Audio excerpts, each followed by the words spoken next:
Anaïs de Fontaine sélectionne pour vous des vins de qualité, produits et élaborés en France. Nous vous emmenons à la rencontre des vignerons indépendants pour découvrir les coulisses de la fabrication des vins que nous avons choisis. Bonjour Vincent. Bonjour Anaïs. On se trouve ici au domaine de la Belle Étoile, dans la vallée de la Loire. Est-ce que tu peux nous en dire un peu plus? Oui, on est effectivement dans la région de la vallée de la Loire, région classée au patrimoine mondial de l'UNESCO, donc qui est célèbre pour ses châteaux, un des rois de France. On est situé ici même entre le château de Saumur et le château d'Angers. Donc le château de Saumur qui est sur des sols blancs de calcaire et le château d'Angers sur des sols de schiste, des sols noirs. Donc on est juste à la confluence de ces deux types de sols, ce qui en fait une région assez privilégiée parce qu'on peut faire plusieurs types de vins. Cette diversité de sols, qu'est-ce qu'elle apporte à tes cépages? En fait, le domaine de la Belle Étoile, donc moi je suis vigneron, je suis la 5e génération. Le vignoble il s'étend sur 23 hectares de vignes avec différents cépages. On a donc le chenin blanc qui sert à produire du crément de Loire, du coteau de l'Aubance. On a le cabernet franc qui sert à produire du rosé et des rouges. On a aussi le sauvignon qui sert à faire du vin blanc sec. On a des variétés très locales comme le gros lot gris, le gros lot noir, des variétés un petit peu plus rares. Tu nous parles de sauvignon, il me semble qu'on est en pleine période de vendange. Est-ce que tu peux nous expliquer un peu comment ça se passe?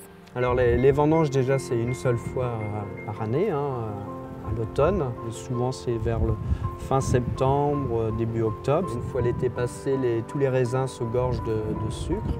Donc on commence par le sauvignon blanc qui est vendangé à la machine. Après le sauvignon, donc on fait le chenin blanc pour le crément. Après, on fait du cabernet d'Anjou à partir de cabernet franc. Donc là, c'est le rosé.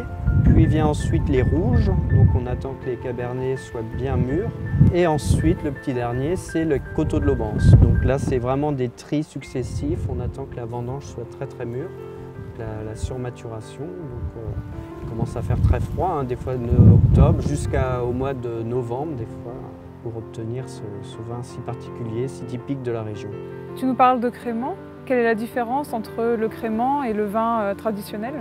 Alors le crément se diffère des autres vins par son effervescence. Donc on a les vins tranquilles et les vins effervescents. Donc le crément, il a de fines bulles. Comment on obtient un crément de qualité? Alors, pour obtenir un crément de qualité, donc il y a plusieurs paramètres. Il y a plein de petites choses, comme le choix de la vendange, le type de cépage que l'on met pour obtenir ce vin de base, et après l'effervescence. Puis après, il y a plein de petites astuces, enfin c'est les secrets du vigneron, on garde bien jalousement nos petits secrets. Est-ce que tu as différentes couleurs de crément? Oui, effectivement, on a le crément blanc, et puis on fait du crément rosé aussi, c'est une très grande tendance. Le rosé donne beaucoup de fruits, c'est très joli, très gourmand. D'où vient cette différence entre le crément blanc et le crément rosé? Alors c'est une question de raisin déjà, donc le crément de Loire blanc est fait à partir de chenin blanc, et le crément rosé c'est fait à partir de raisins noirs, donc le gros lot noir, on appelle, et aussi du cabernet franc. Un assemblage des deux qui donne cette couleur au crément rosé.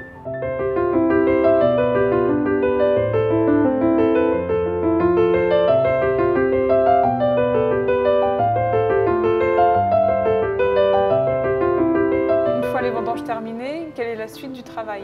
On la réceptionne dans les pressoirs, donc là on presse le raisin, le jus s'écoule, et il est réceptionné dans ces cuves.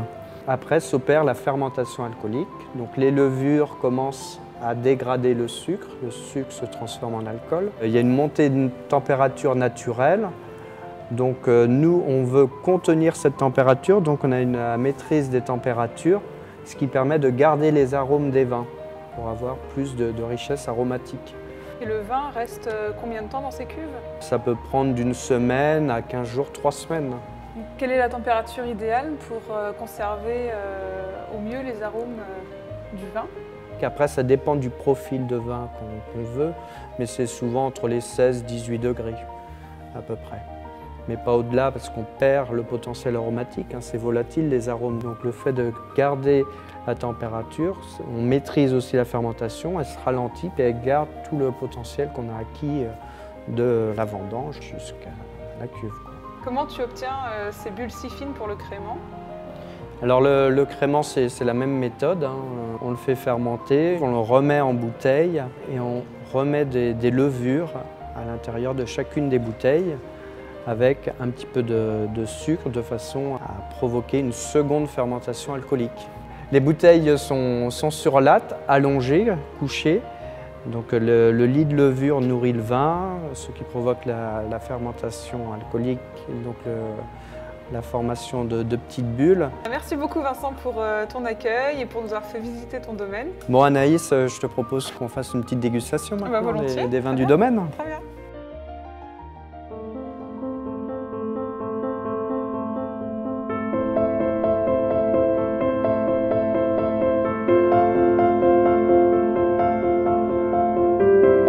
Nous quittons la Loire et ses vins pétillants pour découvrir le terroir de la région de Bordeaux. Au cœur du plus grand domaine viticole du monde, nous avons rencontré l'un des meilleurs artisans producteurs de vins rouges au Médoc.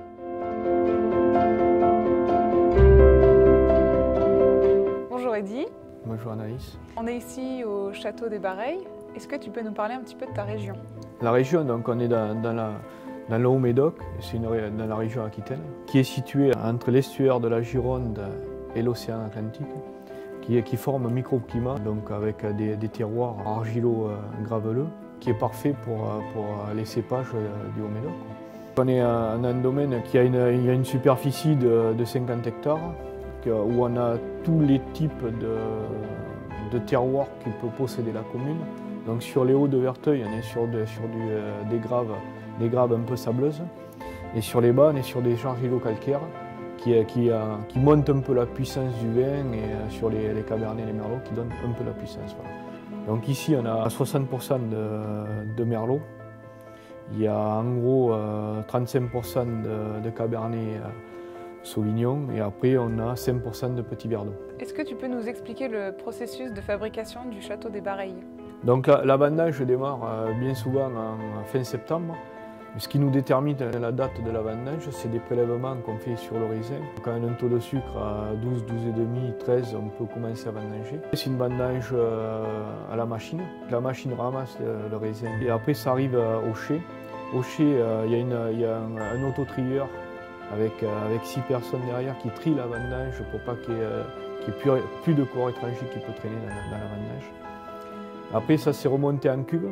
Ça va macérer pendant 2-3 jours avant de lancer des macérations préfermentaires à froid ou des macérations de la thermo-régulée en thermo en chauffe. Après, avec tout ça, ça va macérer, les fermentations vont se lancer. Donc les fermentations, c'est les sucres du raisin qui vont se transformer en alcool. Une fois que cette transformation est faite, où le vin est transformé en alcool, là on va laisser en cuvaison pendant 4 semaines, 4 à 6 semaines pour le château des Bareilles, pour faire un vin avec une puissance et une jolie robe, une robe rubis pour aller chercher vraiment la qualité. Ce que tu nous expliques là, c'est les étapes traditionnelles du vin, mais il me semble que tu as des petits trucs et astuces sur ton vin. Moi j'aime toujours pousser un peu les extrêmes du vin, donc aller chercher des températures assez hautes ou des températures assez basses, et donc toujours essayer d'innover pour aller sortir des vins qui ne sont pas comme tout le monde, pour essayer d'améliorer notre produit. Tu nous as parlé des chais, est-ce que tu peux nous en dire un petit peu plus? Alors le chai, il y a 2 types de chais. Il y a le chai de vinification où il y a les cuves, où on prépare le vin, on fait les transformations, on va dire, du raisin. Et après il y a le chai, là où nous sommes en ce moment, le chai à barrique, là où on va amener le vin à vieillir dans des fûts de chêne. Donc le chêne, c'est une tradition, c'est pour apporter un petit goût au vin de bois. Il faut associer le bois avec le vin.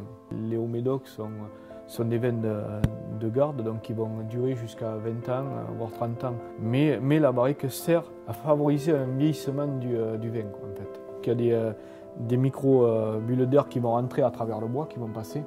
et qui vont apporter un peu d'oxygène au vin, qui vont le faire évoluer dans le temps. Combien de temps ton vin vieillit dans la barrique? Là, on va laisser vieillir 18 mois, entre 18 et 24 mois. Et après, il y en a un, là, on est en essai, là, on est sur du 2011. Sur du 2011, on est à 48 mois de barrique. Barrique neuve, je précise bien. Où il a passé ces 48 mois dans la même barrique. J'ai bien précisé barrique neuve parce qu'aussi, il y en a un autre type. C'est de la barrique de 1-20 qu'on appelle, qu'une fois que ce vin a été élevé pendant 18 mois dans ces barriques, évidemment, ces barriques, elles s'en resserrent pour faire une deuxième marque de vin qui va vieillir dans des barriques de 1-20. Ça amènera du chêne aussi, un apport de chêne, un petit goût de chêne dans la barrique, mais moins puissant que le premier. Eddy travaille avec un artisan au savoir-faire hors du commun. Chaque barrique est un modèle unique, entièrement constitué de matériaux naturels, parfaitement étanches. L'artisan choisira le temps de chauffe de ces barriques selon le goût recherché pour chaque vin. Le vieillissement en barrique de chêne est une étape essentielle pour atteindre l'excellence.